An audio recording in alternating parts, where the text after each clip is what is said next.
Welcome to our third lecture in our series dedicated to Assyrian studies.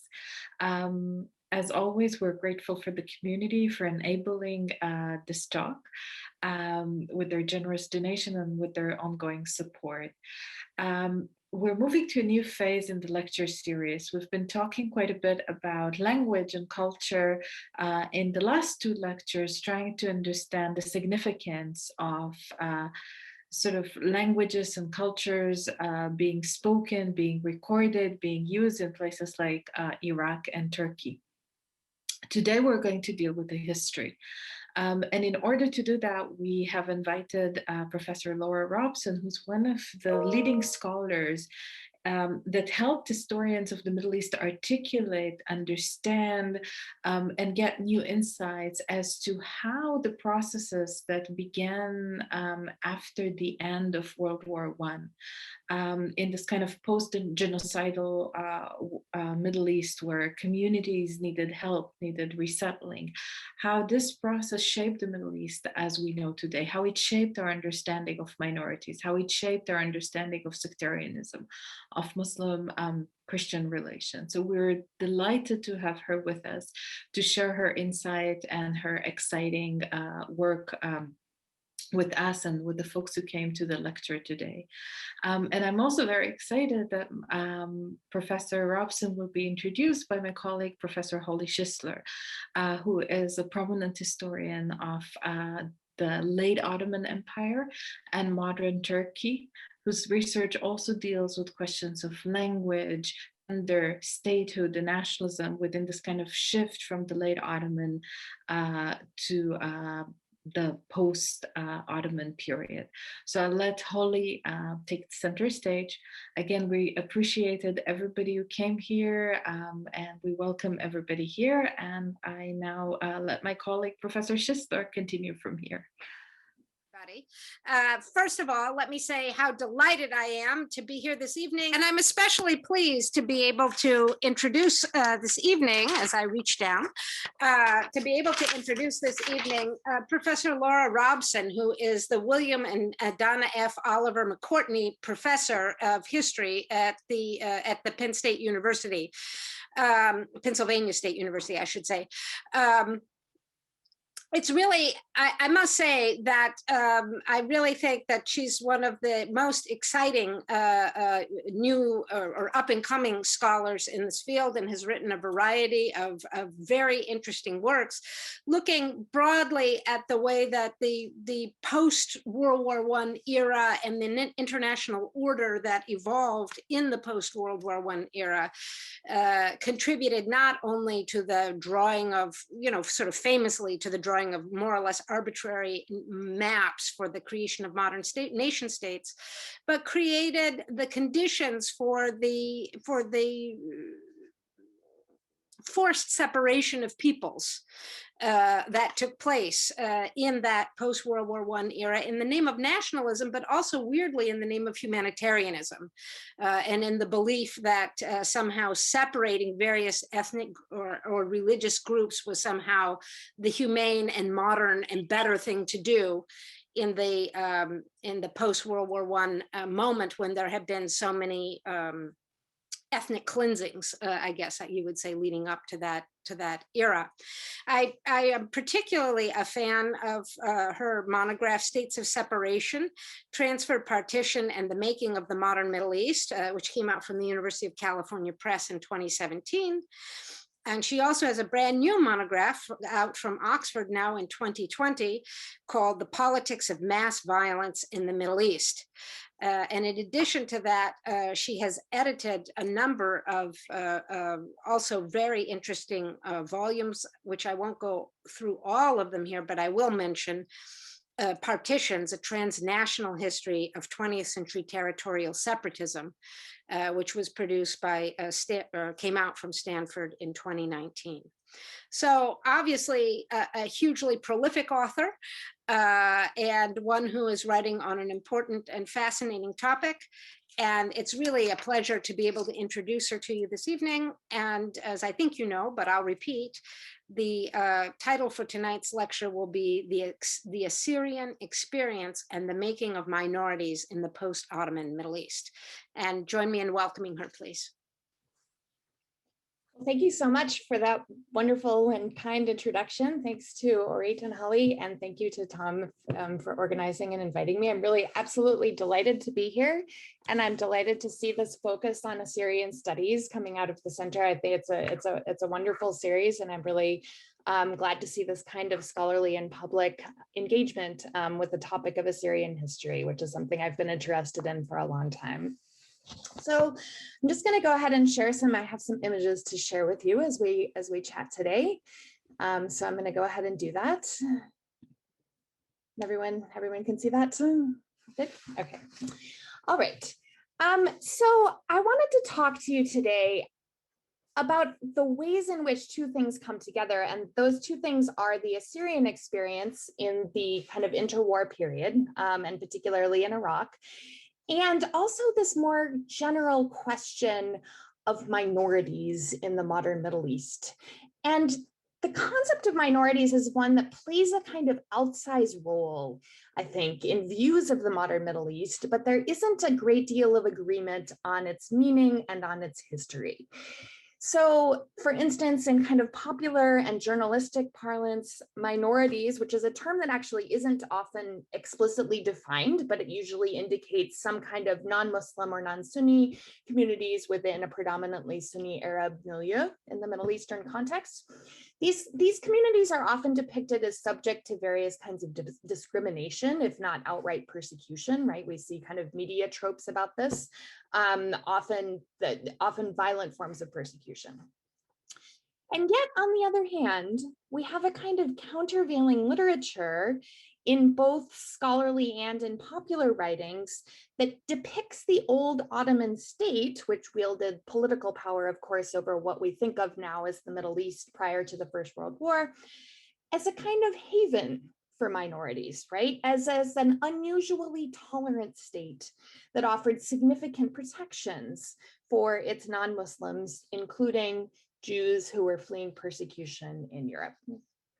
So we have the issue of how do we make sense of this apparent contradiction between this kind of modern depiction of the Middle East as a place where minorities are persecuted and this other conception of the Ottoman period as a period where minorities are tolerated and even kind of celebrated in certain moments. So I think that one way that we can make sense of this is to look at the kind of moments between these periods, right? To think about the period just after the First World War, which is a crucial moment for the remaking of the Middle East into what is basically its current political form. And this is when both the term and the concept of minority really begins to appear for the first time in the Middle East. It's the moment that communities like Armenians and Greeks and Jews and Catholics and Assyrians they change their status. They go from being subject communities within a pluralistic empire, one that expected to have a multiplicity of different ethnicities and religions and languages within its borders. They go from being these communities to being minorities in states that are being depicted as dominated by majorities, which is also a new idea. So that is, they go from being a kind of part of the system, which of course is not without its own issues, as we'll see, to being identified as a problem for the system. And that's a change that sets up the whole of the 20th century and is very much still with us today. So what I want to think about with you today is this emergence of the concept of minority and majority, and how those new concepts changed the political landscape of the Middle East and changed the lives of individuals and communities who became labeled as minorities. And I want to make two major points.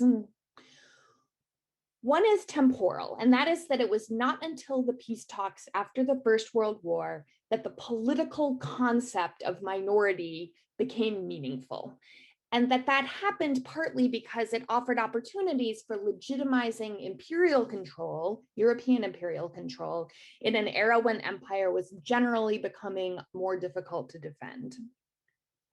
The second argument I want to make to you today is that this new label of minority put these communities in a distinctly unfavorable political space. And actually, I would argue, a substantially worse position than most of them had occupied in the Ottoman Empire in the centuries prior to the war. And this is where the history of Assyrians in Iraq is especially relevant, because their trajectory in this interwar period serves as a kind of key illustration of the ramifications for the community of this transition from being a community, a millet, as the Ottomans would have called it, to being a political minority in a majority-dominated state. Okay, so we need to start then with the question of the place of these communities within the Ottoman sphere. The Ottoman Empire, which was like other empires, represented a pluralistic political entity that organized its various subject communities hierarchically. Through its very long history, its centuries of history, its rulers generally viewed it as a normal state of affairs to rule over large and far-flung and disparate populations.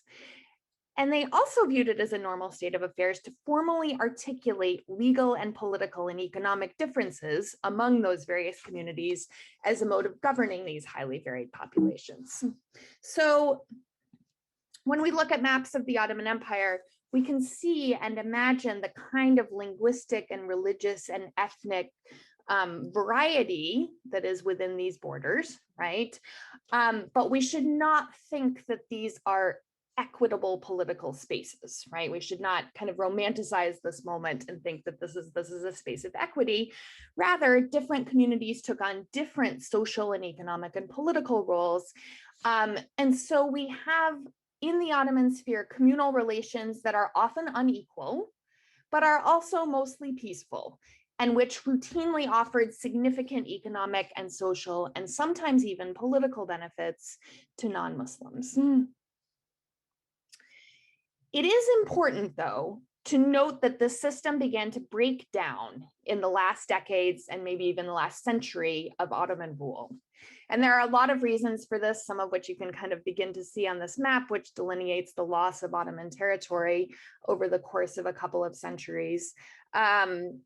You know, European encroachment of various kinds, basically, military and political and economic. So that by the 19th century, the Ottoman state has a sense of being under siege. And as a response to those pressures, Ottoman administrations began to try to make their empire something closer to a nation state along European lines. That is, to render it more centralized, more homogeneous, and thereby they hoped more modern. So in the late 19th and early 20th centuries, one consequence of this is that the Balkans began to turn into a bloodbath as both breakaway Balkan states and the Ottoman Empire tried desperately to take firmer hold of their territory by creating these more homogeneous spaces, by expelling whole populations, by drawing new lines of political belonging. We see similar events to those in the Balkans in the Armenian provinces, which suffered major massacres in the 1890s that many scholars have seen as an ominous precursor of the later genocide. But even so, even with this evident breakdown and with the emergence of more ethnically and communally conscious government in the late Ottoman state, we still don't have a politics of minority versus majority, but rather an evolving politics of different communities participating in the imperial system in different ways. And this actually continues to be true right up to the First World War. And we can see that with the substantial Christian, Orthodox, and Armenian participation in Central Ottoman governance as late as the constitutional revolution that took place in 1908. So what I'm getting at is that we don't have minorities in the late Ottoman Empire. We have communities, we have identifiable communities that have different sets of relations with the central authorities, and that those relations are in many places, although not all places, becoming more problematic and sometimes more violent by the time of the First World War. But they don't see themselves at all as minorities set against majorities. So we have to ask next, how did this word and concept become so central to the whole political landscape of the Middle East? The term itself is actually a new one in this period, even in Europe. It was previously used mostly to describe legislative minorities, so political parties rather than national or ethnic identifications. And it's really not until the peace talks at Versailles in 1919 that we can see for the first time a kind of international formal acceptance of a new political idea. And that idea is that ethno-national minorities possessed collective rights, and that those rights could only be guaranteed by an authority outside the state. So let's start by looking at those talks. When they came together in 1919, the architects of the peace agreements faced a fundamental problem. They had spent the last 4 years fighting a war that was essentially in defense of more or less permanent imperial expansion. That is what the First World War is about, but whose trajectory over the course of the fighting had kind of inadvertently led to a considerable strengthening of anti-imperialism across the globe. So this happens in a number of places. I'm showing you a picture from Ireland in this period, but it's certainly not the only example of this kind of anti-colonial uprising. So by the time of the talks, anti-imperialism had significant representation inside the Allied cause, not just what I would argue is the fairly empty rhetoric of self-determination coming from people like American President Woodrow Wilson, but also, more importantly, from the thousands of colonial soldiers whose participation in the conflict was predicated on some kind of renegotiation of their post-war political status. And we should note that anti-imperialism had gained ground in other places as well, and particularly in the Bolshevik sphere, where Lenin was making declarations of withdrawal from Russia's imperial commitments as a way of winning adherence to the cause. And we can also see a rise in anti-colonial national movements from India to South Africa to Egypt to, as we can see here, Ireland. So the question arose for the peacemakers, and particularly the representatives of Britain and France, who were absolutely determined that they would be making these brutal 4 years pay dividends in the imperial realm. They faced this question of how to reconcile these anti-colonial feelings with their undiminished imperial ambitions. So it's in this context that the political and diplomatic leaders of the old so-called great powers began envisioning a new global order, one that would be composed of self-consciously modern and theoretically sovereign states that would nevertheless remain under the continued political and economic authority of the old imperial powers. And one way they decided they could do this was to declare that the post-war project of drawing new maps would reflect national interests, ethno-national interests. And that was a tactic to hopefully appease anti-imperial national sentiments, while also reserving the right to construct those new states in ways that would support ongoing imperial ambitions. So it's a moment that we see these imperial powers trying out a number of different tactics for forcibly aligning national populations with political borders. So this looks a lot of different ways. It includes things like population transfer and mass deportation and forcible denationalization. And what key for our purposes here, these are all accompanied by a new political narrative. And that political narrative is self-determination for national populations and protections for the newly designated minorities, which is a new political word in this context. So this process of nation building by decree, which we see in Eastern Europe as well as across the Middle East, was supposed to solve the problem that the peacemakers were themselves creating. By making ethnic nation states the basis of a post-war order in Eastern Europe, it would solve the problem of what to do with those left out of this process of nation building. But even more important, it was incredibly convenient because it required an external political authority to guarantee these minority rights. That is, it offered a cast iron excuse for Britain and France to continue their political interventions into the affairs of supposedly sovereign new nation states on the grounds that they were merely protecting the minorities in their care. So the Ottoman Empire became a space where there was some experimentation in the early post-war years with this idea, right? One idea that the Allied powers had was that this premise of minority protection could legitimize the total redrawing of borders and the kind of demographic engineering of new states. So the ethnically and communally defined conflicts that we see in the Balkans in the late 19th and early 20th century actually led in this immediate post-war period to two unrealized proposals for what was called euphemistically population exchange between Muslim and Christian populations across the border between Bulgaria and the Ottoman Empire in 1913 and Greece and the Ottoman Empire in 1914. So after the war, in the context of this kind of rising international commitment to ethnic nationalism as the basis for statehood, and this new conviction that minorities were a political problem for these emerging nation states, this idea of transfer reappeared. In 1919, some 350,000 Bulgarian and Greek citizens were offered the option of compensated relocation for the purposes of creating these more homogeneous post-war ethnic nation states. And about half of them accepted the offer and were eventually moved under League supervision in 1924.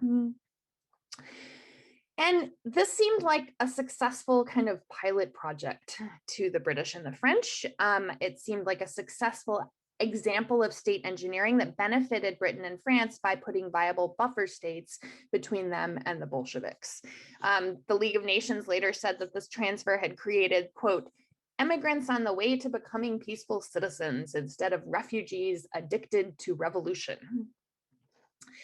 The only barrier to the scheme's success, according to the League, was its failure to convince all minorities to relocate to their ethnic homeland, in quotes, which was a significant factor in its decision just a few years later to abandon the principle of voluntary migration in favor of forced mass deportation. The Greek-Turkish population exchange of 1923, which was agreed between the new revolutionary Turkish government and the post-war Greek administration and supported by the League of Nations, forcibly denationalized and deported approximately 1.2 million Anatolian Greeks, newly labeled as Greeks, and 350,000 Muslim, now labeled as Turks, under the aegis of the League. So now we have the situation where the League and the Allied powers that form it, essentially, is emerging as a newly powerful form of international government that is able to shape borders, dictate terms of nationality, and engage in long-term monitoring of populations as a result of this experiment. So this moment, as destructive as it was for the people involved, was touted in this era as an unreserved success, not just for its claims to have stabilized borders and states, but also for its legitimization of a new external governing authority, one that happened to be run by the old imperial powers of Britain and France in the form of the League of Nations. Okay, so I hope you're beginning to see what I'm getting at. Two things. First, that the idea of minorities as a problem to be solved externally emerged from the creation of ethnically specific nation states, especially in Central and Eastern Europe. And second, that this was not in fact primarily some kind of humanitarian impulse, but rather it was designed to allow for continued great power intervention in Eastern Europe and elsewhere in a supposedly post-imperial era. So by the time Britain and France took over the old Arab provinces of the Ottoman Empire in the 1920s, the seeds of a politics of minority versus majority had already been planted. These European empires had come to think of minority identities and minority nationalisms as a potential tool for imperial control and imperial political reorganization of colonial and semi-colonial territory. In the Middle East itself, which was under direct colonial rule, unlike the Balkans and the rest of Eastern Europe, this politics of minority would come to look a little bit different because it came to encompass not just border drawing and the expulsion of peoples, but also the deliberate production of colonial minorities who would be depicted as needing protection in order to legitimize long-term imperial occupation. There are actually a lot of examples of this kind of creation of a toxic politics of minority and majority in the Arab world under European colonial occupation, and we can expand kind of further on those in the questions if you're interested. But for the purposes of illustration and to bring it back to our kind of central topic here, I want to focus in on the post-war history of one such community, and that is Assyrians in British-controlled Iraq. This is a story that is mostly remembered now for a single horrifying moment, and that is the massacre of Assyrians that was undertaken by the Iraqi army in northern Iraq in the immediate aftermath of Iraqi independence in 1933. And this is a massacre in which at least 600 and possibly as many as 3,000 people were killed. But it's more important to think of it's important to think of this in a longer and broader context, because this Assyrian case is a perfect example of how colonial states reinvented the Assyrian community as a minority set against an Arab majority, largely to serve the interests of the colonial state. Okay, so let's take a look at this in a little bit more detail. As a background, as I'm sure many of you know, by the early 1920s, the peace agreements had assigned most of the old Arab provinces of the Ottoman Empire to Britain and France under something they called the Mandate System. That is, British and French colonial administrations who were sort of theoretically supposed to be guiding these new states towards some kind of eventual sovereignty, but under the supervision of the League of Nations. In practice, I think it's fair to say that most historians regard the Mandate System as little more than a fig leaf for fairly direct and long-term forms of colonial control. Iraq, or rather, kind of to be more specific, the area that encompassed the three old Ottoman provinces of Basra, Baghdad, and Mosul, was typical of the Ottoman sphere. It was home to a wide variety of ethnic and linguistic and religious communities, which included populations of Syriac and Chaldean Christians. But many of the Assyrians who ended up in Iraq after the First World War were actually new arrivals. They had come as refugees in around 1918, having been evacuated by the British from the borderlands with Iran, so mostly in the Hakkari region. And they were evacuated originally to the Iraqi village of Baquba, just north of Baghdad, where a new refugee camp was under construction with British military materials. So you can see here, this is one of the RAF's photos of Baquba when it was first built in 1919. And this Assyrian refugee community would prove useful to the British in a variety of ways that were largely quite damaging to the community itself. So let's talk about what this looks like. When Iraq exploded into revolt against the imposition of British colonial rule in 1920, the British government made a decision that it would retreat from its initial determination to hold Iraq directly, to have kind of direct colonial governance over Iraq, and instead it would set up a kind of client monarchy. But the British still, in their view, needed some kind of military presence in Iraq, right? That they couldn't quite trust the client monarchy to maintain all British interests in the region, and they needed a military presence, particularly in the oil-rich northern part of Iraq, where their territorial claim was still insecure. So, having moved these Assyrian populations into this refugee camp, the British now began to recruit among the impoverished inhabitants to serve in the British colonial military forces. And a kind of definite reluctance on the part of Assyrians to do this, to serve in British colonial forces, could often be overcome in this context by the total lack of any other kind of economic opportunity, right? So this is actually, I'll add a side note that this is quite similar to what happens in French Mandate Syria, where the French colonial government recruited Armenians to serve in the colonial militias during the revolt, the anti-colonial revolt there between 1925 and 1927. So by the mid-1920s, making use of this kind of coercion of refugees, the British had created a colonial military in the northern parts of Iraq that was almost entirely Assyrian. And these, as was true with other kinds of colonial militaries, were mostly used as shock troops that protected the border with Turkey, but also struck back against Arab and Kurdish anti-colonial insurgencies in the region. So they were representatives of the colonial state. And needless to say, this process meant that within a few years, by the time we get into the 1920s, relations between these Assyrian refugee communities and their Arab and Kurdish neighbors had already become quite hostile.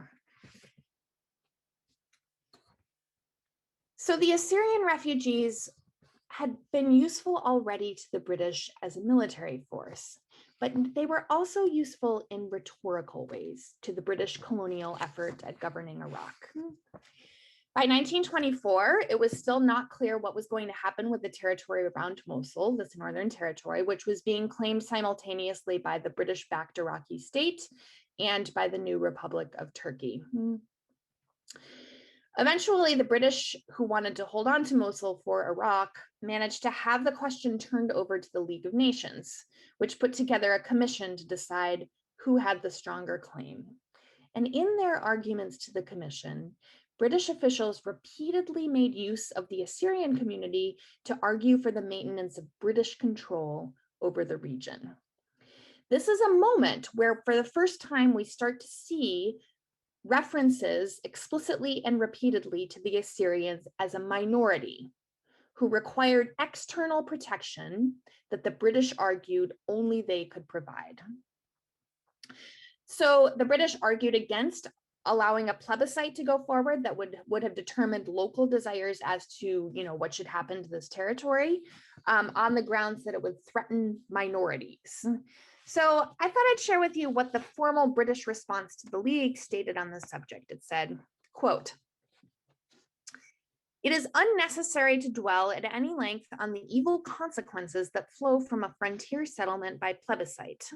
They are a matter not of theory, but of actual experience. The minority inevitably find themselves in an unhappy position when the verdict goes against them.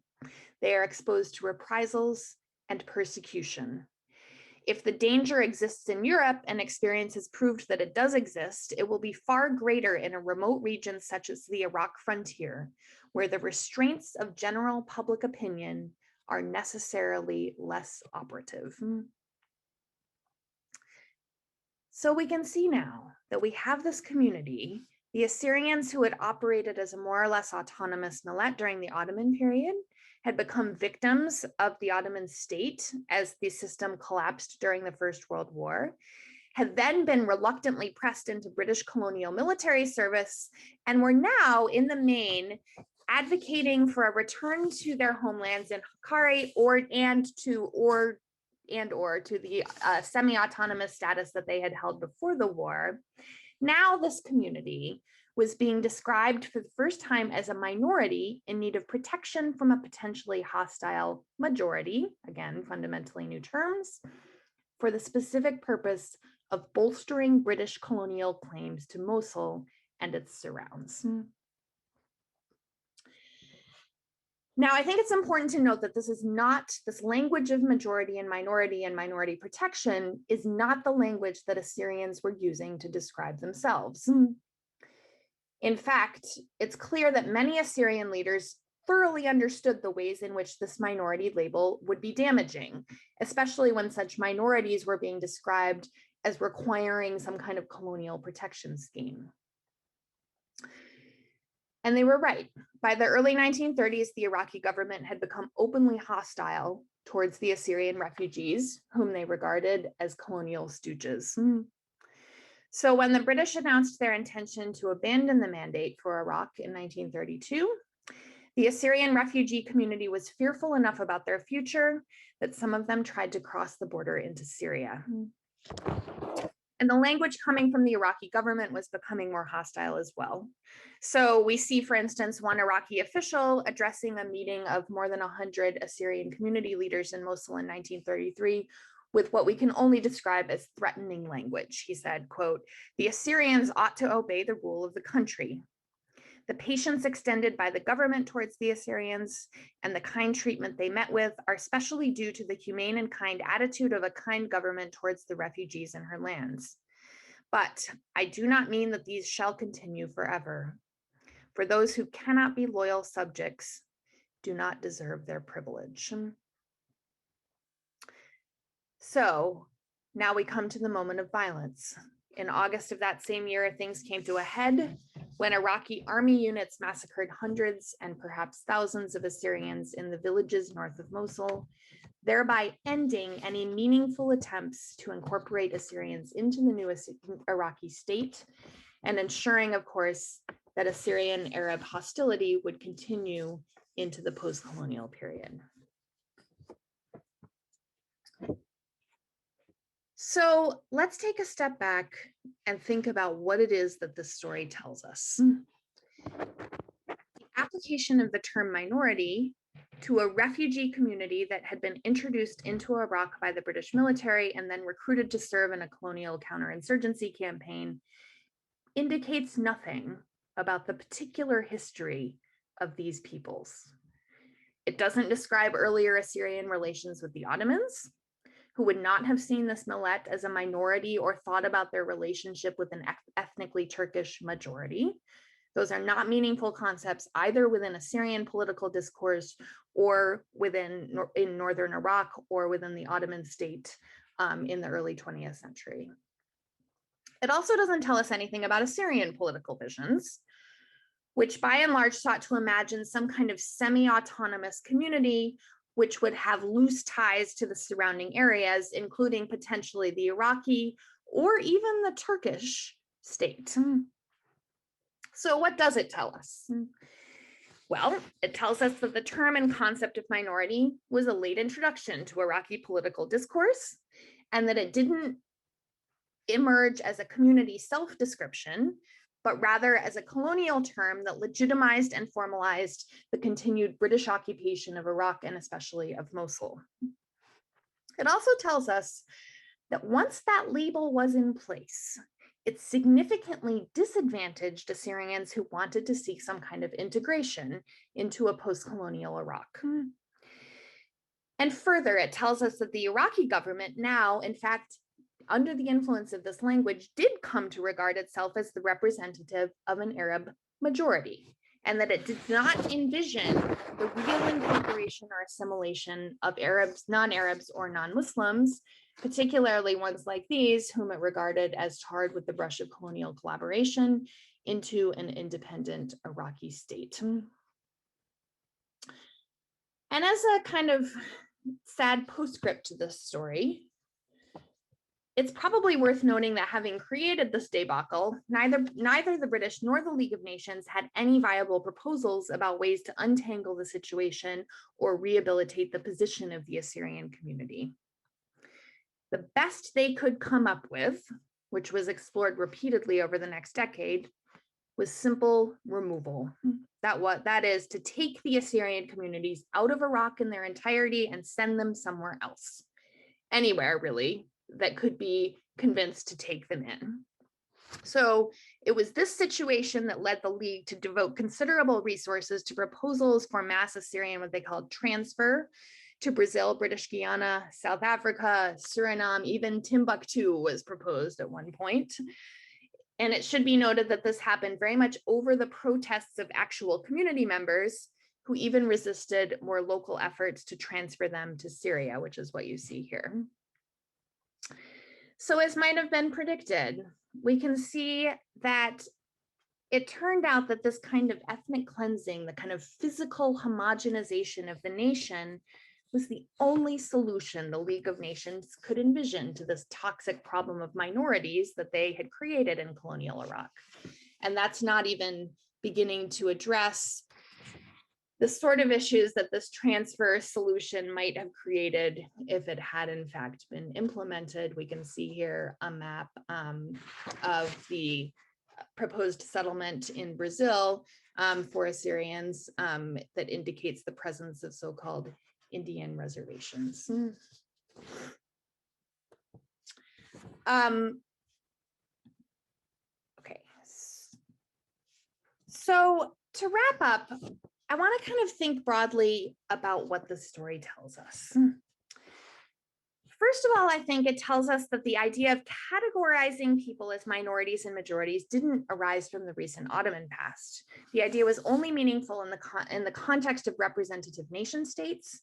It came from a disintegrating Habsburg sphere in Central Europe, and it arose to new prominence at the peace talks, where the idea of externally monitored minority protection seemed to offer some a way to create a viable post-war order in Europe, and also to allow for continued allied monitoring of the series of new and theoretically sovereign states in Eastern Europe and the Balkans.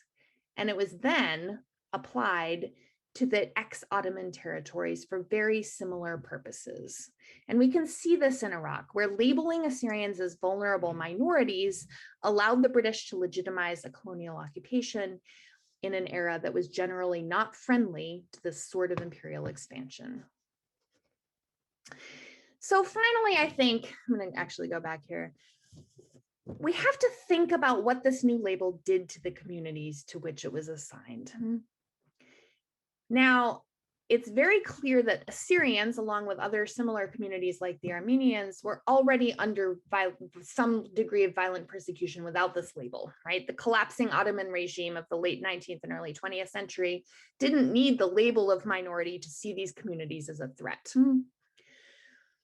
But we also need to emphasize that this new minority label, with its implications of colonial backing and its inherent separation from the majorities of the state, damaged these communities further. After their enforced association with the British government, it became very difficult and arguably impossible for Assyrians to integrate themselves into a post-colonial Iraqi state, even decades after the British had been pushed out. So we can see that the idea that came to be into being during the peace talks for some sort of minority protections regime from Greece to Iraq served mostly to legitimize imperial interests and not to help vulnerable communities who at best would end up, like this picture, being removed from these territories. So when we think about minorities in the modern Middle East, I would argue that we need to keep in mind that this is a label that was constructed, at least partly, with the purpose of camouflaging imperial ambitions with apparently empirical demographic realities. In other words, the idea of a minority that was perpetually at risk from a demographic majority was not some kind of neutral demographic description. It had to be invented, and then it had to be enforced. And it survived as an idea, not because it represented or reflected some long history of minority-majority conflict in the Middle East, but because it proved to be rhetorically and practically useful to the wide variety of external actors who were intent on maintaining and indeed expanding their imperial and neo-imperial positions from Palestine to Syria to Iraq. So I'll close there and I'll look forward to hearing your questions and thoughts. All Right. you so much. We could go on. I could happily go on talking for much longer, but I think that we should give you your due and your well-earned respite after a long and very stimulating evening. I want to take this moment before we sign off just to specifically recognize the generous donors who have helped to underwrite this event. And they include particularly the Syrian Universal Alliance Foundation, Dr. John Michael, Dr. Ronald Michael, Dr. Edison Ishaya, Dr. Mark Mirkardishian, Dr. Robert Delaika, I'm trying to get that right, Delaika, and Dr. Ebi Paul Gidon, who've been very generous in underwriting this series, and we're extremely grateful to them for giving us this opportunity. And I want to thank Professor Robson for a great talk and a stimulating evening, and all of you for coming. And Thank you so much for having me. Really appreciate it. It was lovely talk.